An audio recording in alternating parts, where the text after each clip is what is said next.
जय हिंद। आज हम पढ़ेंगे नियंत्रण एवं समन्वय का दूसरा क्लास। हम लोग पिछला क्लास में पढ़ लिए थे पादप में हार्मोन, पादप हार्मोन्स के बारे में पढ़ लिए थे। लेकिन आज हमको मुख्य रूप से पढ़ना है जंतुओं में हार्मोन, जीवों में हार्मोन, जैसे हम लोगों में है ना, मानव में हार्मोन पढ़ना है। इसमें से जितना इस चैप्टर से क्वेश्चन आता है, हमको तो लगता है कि इससे सबसे ज़्यादा ही आता है। ठीक है, ये चैप्टर से सबसे ज़्यादा आता है। बहुत बड़ा चैप्टर है भी, है कि ना, बड़ा चैप्टर है भी है और इससे ज़्यादा आता भी है। इस चैप्टर से जितना क्वेश्चन आता है मैट्रिक एग्जाम में, उस सब क्वेश्चन के यहाँ लाए हैं हम। जो पूछा है बार बार वही लाए हैं, और हमको लगा कि जो पूछ सकता है वो भी क्वेश्चन लाए हैं। ये जो चैप्टर है पढ़ाई होगा, इस चैप्टर में लाइन से कुछ नहीं होगा। जैसे कि हार्मोन्स है ना, तो डायरेक्ट सब हार्मोन नहीं, जितना मैंने पूछता है ना वो होगा मेनली रूप से। ये क्लास का जितना क्वेश्चन है सब याद कर लेना। एग्जाम में बैठोगे तो लगेगा कि चैप्टर से इतना क्वेश्चन बताए थे, इससे बाहर कोई नहीं आने वाला है। आ गया तो फिर हमारे वीडियो पढ़ल है, कहना कि हाँ देखिए बताए थे, आ गया है कि ना। चलो चलते हैं। नियंत्रण एवं समन्वय क्रैश कोर्स होना चाहिए, क्रैश कोर्स जैसन। किताबा रंगवावे से न होगा। किताब रंगवा दें हमहू कहे के मतलब कि एगो रंगवाते हैं। चलो देखो, मानव मस्तिष्क की संरचना, ठीक है ना। मस्तिष्क माने दिमाग, यानी कि इंसान के दिमाग के संरचना का वर्णन करें। ये 2019 में क्वेश्चन पूछल है, क्वेश्चन बैंक वाला, है कि ना। देखो क्वेश्चन ही, मस्तिष्क इंसानों और जीवों का सबसे बहुत महत्वपूर्ण, एकदम सबसे मेन रहता है कि ना। हाथ गोड़ कट गया चलेगा, चोट लग गया, टूट फूट गया चलेगा, लेकिन दिमाग में कुछ नहीं होना चाहिए। अगर दिमाग में कुछ हो गया तो हालत कैसे हो जाएगा, खराब हो जाएगा थोड़ा बहुत। ये देखो, ये कोमल भी है बहुत, है ना, नाजुक है, अत्यंत संवेदनशील है, ठीक है, और सफेद अंग है। ये मानव के कैसन है, सफेद अंग। दिमाग के बारे में कुछ जाने कि ये जो दिमाग है, मस्तिष्क है, जीव जंतु और मानव इंसान का सबसे महत्वपूर्ण, कोमल माने मुलायम, अत्यंत संवेदनशील एवं सफेद अंग होता है, ठीक है, इतना जाने। ये जो दिमाग है, ये खोपड़ी के मस्तिष्क गुहा माने कि क्रेनिया भाग में रहता है। दिमाग में कहाँ शरीर में दिमाग कहाँ रहता है, तो खोपड़ी क्रेनिया में रहता है, ठीक है ना, मस्तिष्क गुहा में। मस्तिष्क को, मतलब कि दिमाग को, पूरे शरीर का सीपीयू कहते हैं, है ना, सेंट्रल पावर यूनिट कहते हैं, ठीक है, सीपीयू कहते हैं। जिसका औसत वजन लगभग होता है 1400 ग्राम। कितना होता है, 1400 ग्राम, ठीक है, 1 किलो 400 ग्राम। तथा आयतन, इसका आयतन होता है 1650 ml, ठीक है। देखो आयतन इसका 1650 ml। मस्तिष्क को सुरक्षा प्रदान करना है। अब मस्तिष्क को सुरक्षा देने के लिए, नम रखने के लिए, उसको मुलायम रखने के लिए, है ना, गीला गीला रखने के लिए, रखने का काम सेरिब्रोस्पाइनल द्रव्य करता है, ठीक है। सेरिब्रोस्पाइनल द्रव्य। मस्तिष्क के मुख्य 3 गो भाग हैं, और दिल के धड़कने के लिए, फ्री करने के लिए, मोबिल के काम कौन करता है, कौन सा द्रव्य, ये दिमाग के हो गया सेरिब्रोस्पाइनल द्रव्य, और दिल के हृदय, हार्ट, पेरिकार्डियल द्रव्य, कल बताए थे ना, पेरिकार्डियल द्रव्य, हाँ, वो करता है। देखो मस्तिष्क के 3 गो भाग होते हैं। आगे वाला अग्र मस्तिष्क, इधर बीच में वाला मध्य मस्तिष्क, और पीछे वाला पश्चिम मस्तिष्क, है ना। आगे वाला अग्र, पीछे वाला मध्य, पीछे वाला पश्चिम मस्तिष्क, ये 3 गो भाग है, ठीक है। दिमाग के बारे में इतना क्वेश्चन पूछेगा, लिख देना। अब देखो अग्र मस्तिष्क के बारे में जानते हैं, ठीक है। अग्र मस्तिष्क के 2 भाग में बांटा गया है। एगो सेरिब्रम, चाहे सेरिब्रम के हमने प्रमस्तिष्क भी कहते हैं, ठीक है। सेरिब्रम जो मस्तिष्क का सबसे बड़ा एवं महत्वपूर्ण भाग होता है। दिमाग तो है ही है महत्वपूर्ण, दिमागों में सबसे महत्वपूर्ण कौन सी है, सेरिब्रम है, चाहे प्रमस्तिष्क। सेरिब्रम में ही सोचने समझने और कोई काम को याद रखने की क्षमता होती है। हम लोग कुछ याद करते हैं ना, तो सेरिब्रम में रहता है। कुछ काम सोच उच के करते हैं, वो सेरिब्रम करवाता है। जिस व्यक्ति में सेरिब्रम ज़्यादा विकसित नहीं होता है, वो मंद बुद्धि रह जाता है ना। मंद बुद्धि माने कि कम दिमाग वाला रह जाता है, ठीक है, ज़्यादा दिमाग उसका काम नहीं करता है। ये देखो, ये हो गया सेरिब्रम के बाद।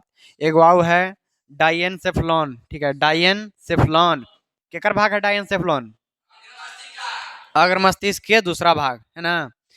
ये है, इसके तहत थैलेमस और हाइपोथैलेमस रहता है। डायनथेफ्लॉन में, डायनसेफ्लॉन, थेफ्लॉन नहीं, डायनसेफ्लॉन में रहता है थैलेमस और हाइपोथैलेमस, ठीक है। ये दो ग्रंथि रहता है, ये दोनों ग्रंथि थैलेमस और एगो हाइपोथैलेमस कौची में रहता है, अग्र मस्तिष्क के डायनसेफ्लॉन में। हाइपोथैलेमस दर्द होना और रोना ये सब के अनुभव कराता है। दर्द ये सब होता है, चाहे रोते हैं तो ये सब के अनुभव कराता है हाइपोथैलेमस, ठीक है ना। कुछ कराता है हाइपोथैलेमस। चलो इतना हो गया। इसके बाद इतना तो याद रखना चाहिए, है ना। एकराम से मुख्य तोहनी के सेरिब्रम ई सब ना, अग्र मस्तिष्क, डायनसेफ्लॉन ये सब याद रखना मेन मेन, ठीक है।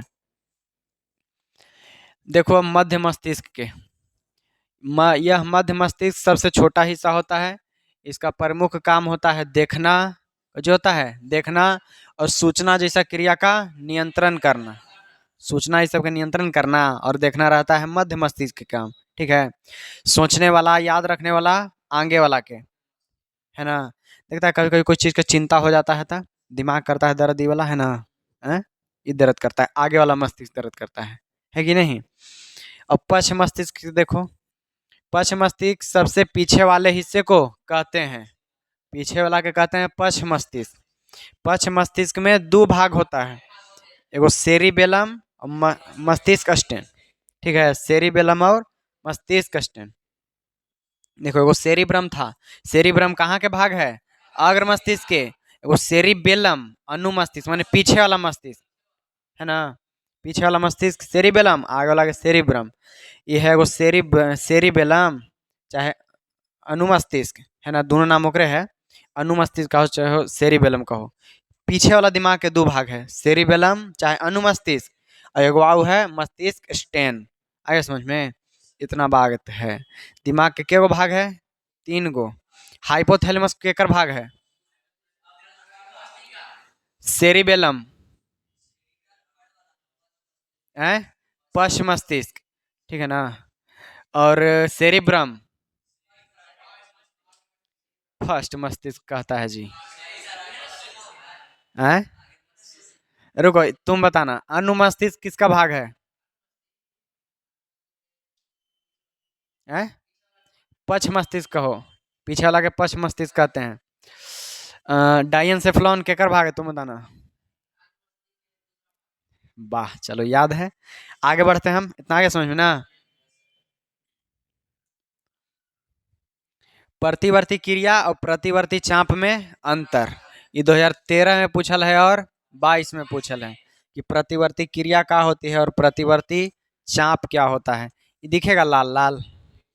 अब ब्लू, ब्लू दिखता है जी, कौन दिखता है, रेड ज्यादा, चलो रेड रखते हैं। अब काला वाला,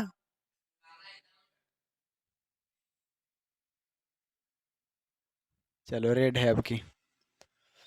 देखो प्रतिवर्ती क्रिया और प्रतिवर्ती चाप में अंतर, ठीक है। देखो बताते हैं अभी। मनुष्य में कुछ काम चाहे क्रिया अपने आप घटित हो जाता है, ठीक है, अपने आप घटित हो जाता है। जैसे में खांसना हो गया, कोई डरा दिया तो डर जाना, छींकना ये सब हो गया, है कि ना। कुछ चीज़ देख के जैसे धूल गया तो अपने आँख आँख बंद हो जाना, है कि ना, पलक झपकना।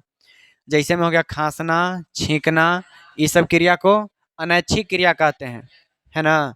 हमारी इच्छा से नहीं होता है ये। हम नहीं चाहेंगे तो हमारा खांसी आ जाएगा, ठीक है। हाँ अपने आ जाए, छींक देंगे अपने, नहीं चाहेंगे तैयो। भले कंट्रोल कर सकते हैं लेकिन नहीं करना चाहिए, ठीक है। इसको हम क्या कहते हैं, अनैच्छिक क्रिया के, हमारी इच्छा के बिना होता है अनैच्छिक क्रिया। ये क्रिया मेरु रज्जु की सहायता से संपन्न होता है, किसके सहायता से, मेरु रज्जु के सहायता से, है कि ना। तुमको अगर ऐसे को कुछ कर कोई दोस्त आके ऐसे कर देना तो एक बार आंख बंद होता है, अपने करो तो ना बंद होगा कि हम नहीं जान रहे कि नहीं मारेंगे, हम नहीं जान रहे कि इसे नहीं मारेंगे रह जाएगा। लेकिन दोस्त आके इसे कर दिया ना तो आंखें बंद कर लेगा, तो कौन करवाता है। हाँ, इस प्रकार की प्रक्रिया को प्रतिवर्ती क्रिया कहते हैं। इसको क्या कहते हैं, प्रतिवर्ती क्रिया, ठीक है ना। ये सब कुछ कहते हैं प्रतिवर्ती क्रिया। चाहे तो कोई के मारो तो ऐसे अड़ लेगा अपने आप ऐसे एकदम। देखो जैसे में स्वादिष्ट भोजन को देखकर मुंह में पानी आ जाना, है ना, बढ़िया बढ़िया देख के पानी आ जाना। जोर जोर से चिल्लाने पर चौंक जाना, अगर कोई आके अगर हुआ कर दिया पीछे तो डर जाएगा, वो चौंक जाएगा। तेज प्रकाश आने पर आंख की पुतली झपकना, अगर कहूँ से बहुत तेज लाइट आ रहा है ना तो आंख की पुतली छोटा हो जाएगा, झपक जाएगा। चाहे जाके अभी अंदर है, जाके बाहर देखो सूरज पर ऐसे ताको, आंखें छोटा हो जाएगा। नहीं चाहेगा तो ये हो जाएगा। तो ये सब अनैच्छिक क्रिया है, ठीक है। चाहे एकरा हम निकोचे कहेंगे प्रति, हाँ प्रतिवर्ती क्रिया। अब देखो प्रतिवर्ती चाप, न्यूरॉन में आवेग, न्यूरॉन में, हाँ कहाँ गया है न्यूरॉन में आवेग का संचरण निश्चित पथ में होता है। न्यूरॉन में, न्यूरॉन कौन है? न्यूरॉन, न्यूरॉन कोशिका है ना, हाँ उसी है, वही है। तो न्यूरॉन में आवेग का संचरण, जैसे हमने यहाँ अगर कुछ टच किए तो यहाँ से फील होता है ना, आवेग है मैंने कि कुछ यहाँ से जा रहा है सिग्नल, तो वो आवेग का संचरण, जो सिग्नल जा रहा है वो निश्चित पथ में होता है। वो कैसे होता है? निश्चित पथ में होता है। और इसी पथ को हम लोग प्रतिवर्ती चाप कहते हैं। ये पथ को क्या कहते हैं? प्रतिवर्ती चाप कहते हैं, ठीक है ना। या फिर प्रतिवर्ती क्रियाओं के संचरण के लिए, जैसे प्रतिवर्ती क्रिया होता ना है, ऐसे कोई आके झपका रहा है तो फिर हम अपने हाथ कर देते हैं, तो मैंने सिग्नल जाता है मेरू रज्जु से, चाहे मेरू रज्जु चाहे हाथ से इधर सिग्नल आ जाए, चाहे मेरू रज्जु से चल जाए। तो प्रतिवर्ती क्रियाओं के संचरण के लिए जिस मार्ग का सहारा लिया जाता है, जिस मार्ग का सहारा लिया जाता है, मैंने सिग्नल जैसे जाता है ना है ओकर रास्ता, तो जिस मार्ग का सहारा लिया जाता है उसे प्रतिवर्ती चाप कहते हैं। उसको प्रतिवर्ती चाप कहते हैं। आए समझ में? तुमको इस समझ में आ जाएगा एकदम बहुत बढ़िया से प्रतिवर्ती क्रिया, लेकिन इसको याद कर लेना, ठीक है ना। इसको याद कर लेना, करना समझ में आया फिर भी, क्या है कि बहुत जरूरी है। प्रतिवर्ती क्रिया और प्रतिवर्ती चाप में अंतर, दोनों सेम सेम लगता है, ये वाला कंफ्यूजन करने के लिए पूछ देता है, ठीक है, इसीलिए। चलो, इसमें संवेदी अंगों से प्राप्त सूचनाओं को तंत्रिका कोशिका द्वारा मेरुरज्जु तक लाया जाता है। जैसे मान लो यहाँ से हम कुछ सूंघे नाक से, है ना, नाक संवेदी अंग। कौन कौन है संवेदी अंग? देखो नाक है, नाक, कान, आँख,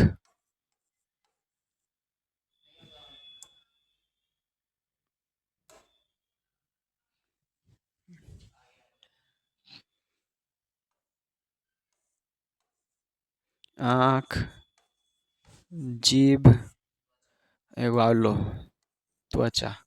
सबसे बड़ा संवेदी अंग त्वचा है कि ना, पूरा शरीर में है, यही संवेदी अंग है। ये देखो, ये जो प्रतिवर्ती चाप वही है ना, इसमें संवेदी अंग से माने कि कोई पांचों अंग से, ठीक है, प्राप्त सूचनाओं को तंत्रिका कोशिका द्वारा मेरु रज्जु तक लाया जाता है, ठीक है।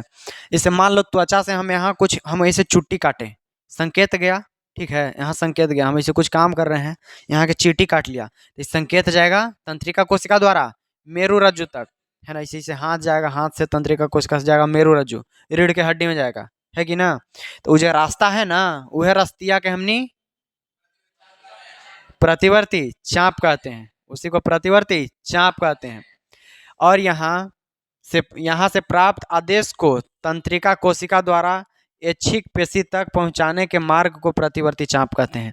मतलब चाहे हाथ से, चाहे ये कोई पांचों अंग से मेरु रज्जु तक सूचना के लाना, चाहे मेरु रज्जु से कोई हाथ तक, चाहे जैसे हाथ हो गया अपन प्रतिवर्ती क्रिया करने के लिए, वहां तक पहुंचाना, नाक से है कि ना, छींक रहे हैं तो आ रहा है अपने से, तो वहां तक सूचना आया तब ना कि हाँ छींको, तो वह सूचना के जो रास्ता है वो रस्तिया के हमने प्रतिवर्ती चाप कहते हैं।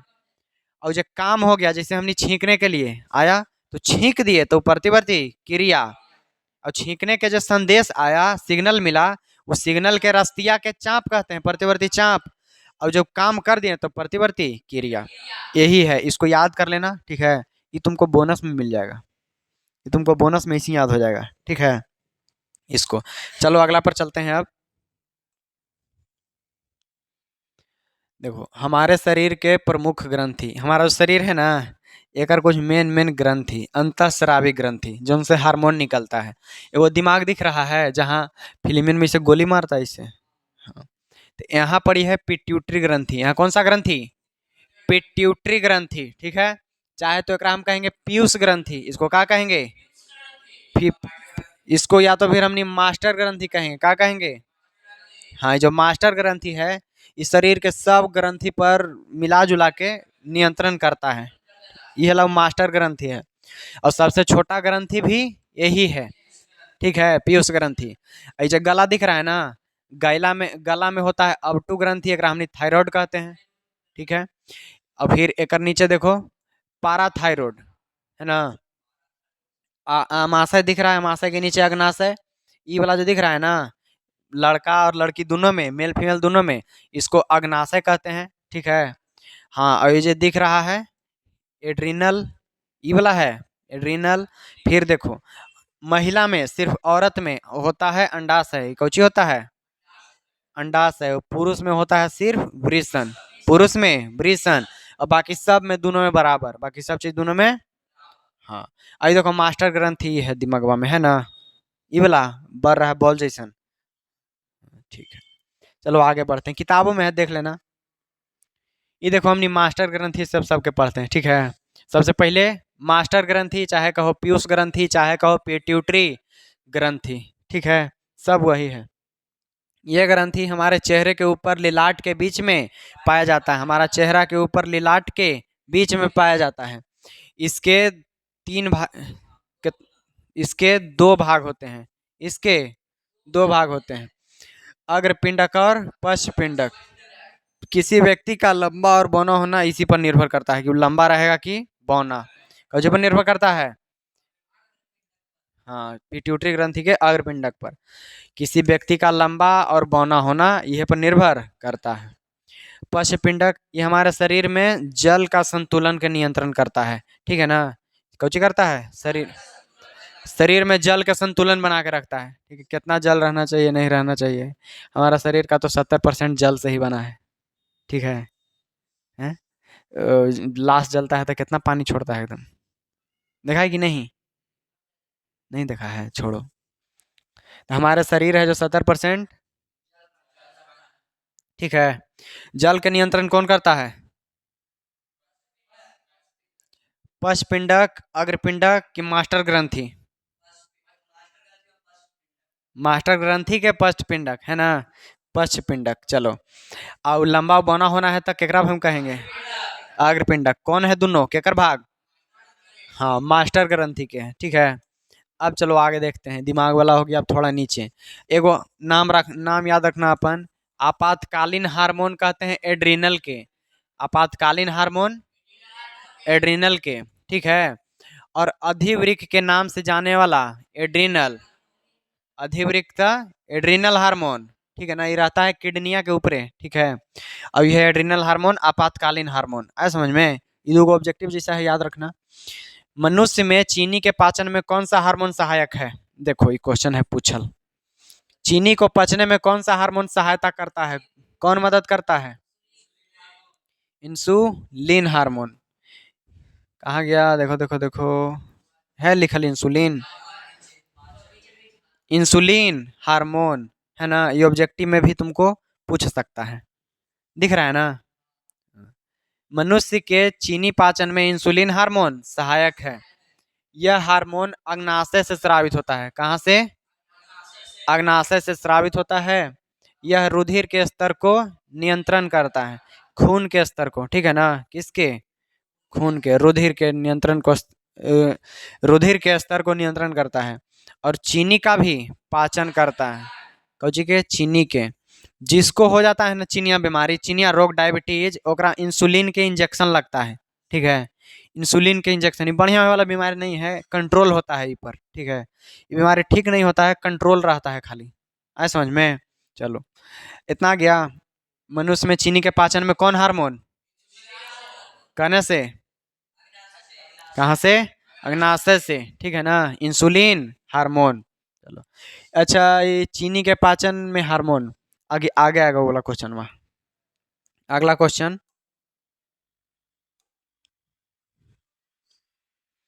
आयोडीन की कमी से कौन सी बीमारी होती है, आयोडीन की कमी से कौन सी बीमारी होती है, तो घेंघा रोग, या तो एकरा गलगंड भी रोग कहते हैं। हाँ, ऐसे ठीक है कि वैसी पाई पार का ठीक था, ऐसे ठीक है, सब चेंज करना चाहिए। आयोडीन की कमी से घेंघा होता है, ठीक है ना, आयोडीन की कमी से घेंघा। अब देखो घेंघा होता है कहाँ? यहाँ यहाँ है ना। वो जैकेटवा में हाथवा डाल के ऐसे कर रहा है। थायराइड ग्रंथि से स्रावित थायरोक्सिन, थायराइड ग्रंथि से कुछ निकलता है। थायरोक्सिन कहाँ से निकलता है? थायराइड ग्रंथि से। कहाँ से? हाँ, चाहे तो अगर हमने अवटु ग्रंथि भी कहते हैं, अवटु ग्रंथि, ठीक है ना। थायराइड का अवटु का वही है। थायराइड ग्रंथि से निकलता है थायरोक्सिन, ठीक है। थायरोक्सिन हार्मोन के संश्लेषण के लिए आयोडीन का होना आवश्यक है। माने कि ये जो थायरोक्सिन बनता है जब आयोडीन रहता है ना, तब आयोडीन बढ़िया से मिलता रहेगा तो ये बनते रहेगा। कम हुआ तो घेंघा गला बजे लगेगा। आया समझ में? इस शरीर में ये लिख देते हैं आयोडीन का होना आवश्यक है। थायरोक्सिन बनने के लिए आयोडीन का होना आवश्यक है।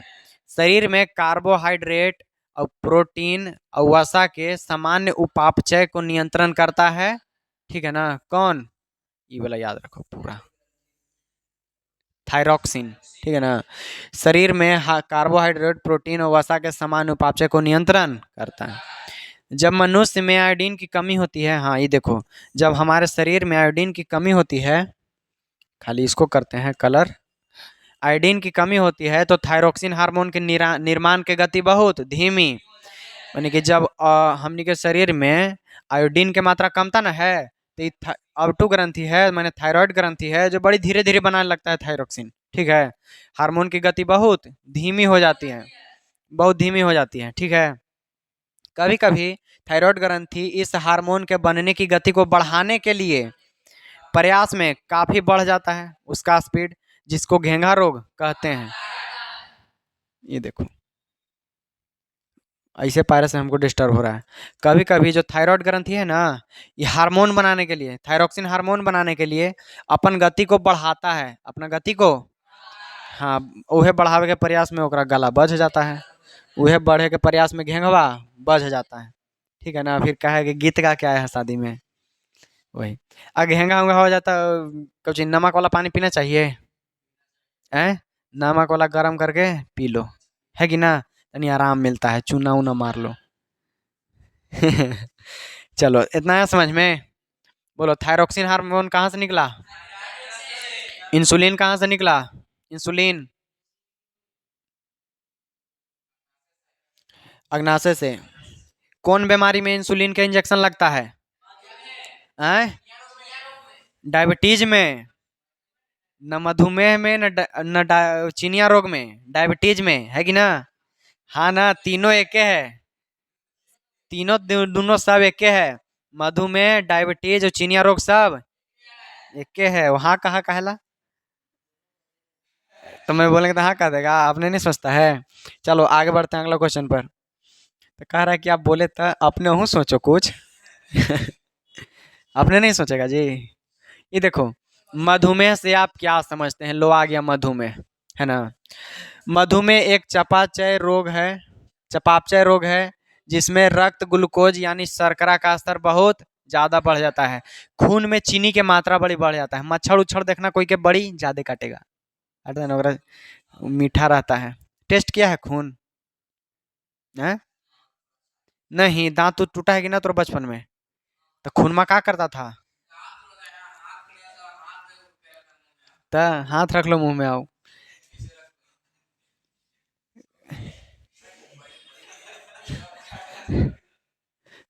कौन कुछ कहा? वो हाथ रोक के कह रहा है कि अरे ज्यादा नहीं बताओ। वो हाथ रोक के मना कर रहा है कि ज्यादा नहीं बताओ। देखो, जब चीनी में नहीं, जब खून में ग्लूकोज यानी शर्करा, ग्लूकोज माने शर्करा, चीनी की मात्रा बढ़ जाए, चीनी की मात्रा, हाँ, यह तब होता है। कब होता है? जब चीनी की मात्रा बढ़ जाए, जब शरीर पर्याप्त इंसुलिन नहीं बनाता है। जब हमारा शरीर है ना, जितना इंसुलिन चाहिए, जितना इंसुलिन चाहिए उतना इंसुलिन नहीं बना पाता है, या इंसुलिन का सही तरीके से इस्तेमाल नहीं कर पाता है। चाहे तो इंसुलिन के बढ़िया से इस्तेमाल वो नहीं कर पाता है, चाहे नहीं बना पाता है। इंसुलिन एक हार्मोन है जो अग्नाशय में बनता है, ये तो जानवे करता है जी, है कि ना। इंसुलिन एक हार्मोन है जो अग्नाशय में बनता है। ये ग्लूकोज को शरीर की कोशिकाओं में पहुंचाता है। ये ग्लूकोज को शरीर की कोशिकाओं में पहुंचाता है, ठीक है ना। ग्लूकोज को शरीर की कोशिका में पहुंचाता है ताकि उन्हें ऊर्जा मिल सके। इंसुलिन रुधिर में माने खून में ग्लूकोज की मात्रा को नियंत्रित करता है। ये जो है ना इंसुलिन, ये खून में ग्लूकोज माने कि मिठास चीनी के मात्रा को नियंत्रण रखता है कि ना कम होवे ना ज्यादा होवे।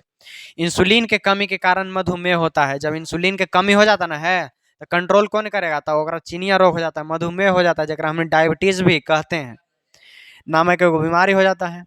मधुमेह नामक रोग का उपचार इंसुलिन के इंजेक्शन द्वारा किया जाता है। इंसुलिन के इंजेक्शन, हार्मोन नहीं बन रहा था, हार्मोन के सुई दे दो, है ना। आया समझ में।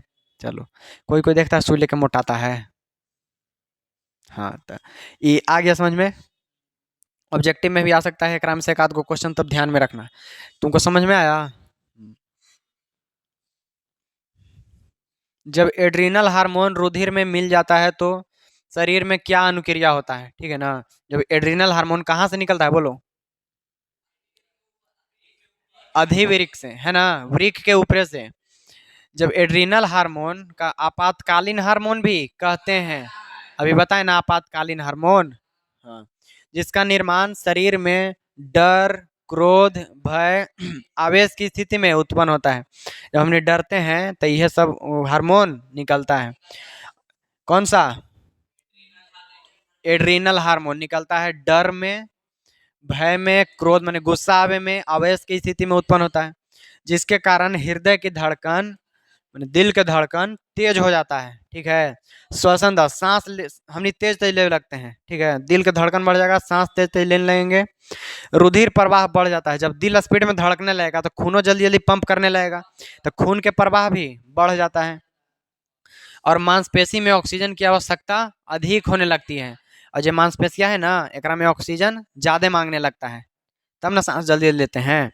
हाँ, तो देखो कौची कहेगा, अगर एड्रीनल हार्मोन रुधिर में मिल जाता है तो शरीर में क्या क्या होता है जो समझ में आया ना।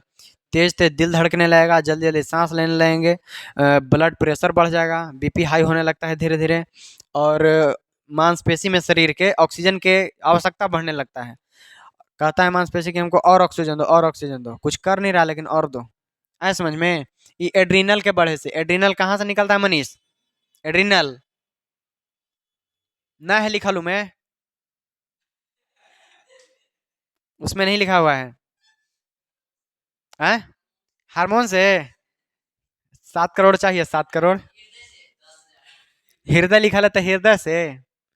अब यो कह दो कि क्रोध से, अरे अधिवृक्क से, है ना, किडनी की ऊपरी। चलो, सेकंड लास्ट क्वेश्चन। नर तथा मादा जनन हार्मोन का नाम एवं काम लिखें, है कि ना। 16 में पूछा है 5 नंबर के क्वेश्चन।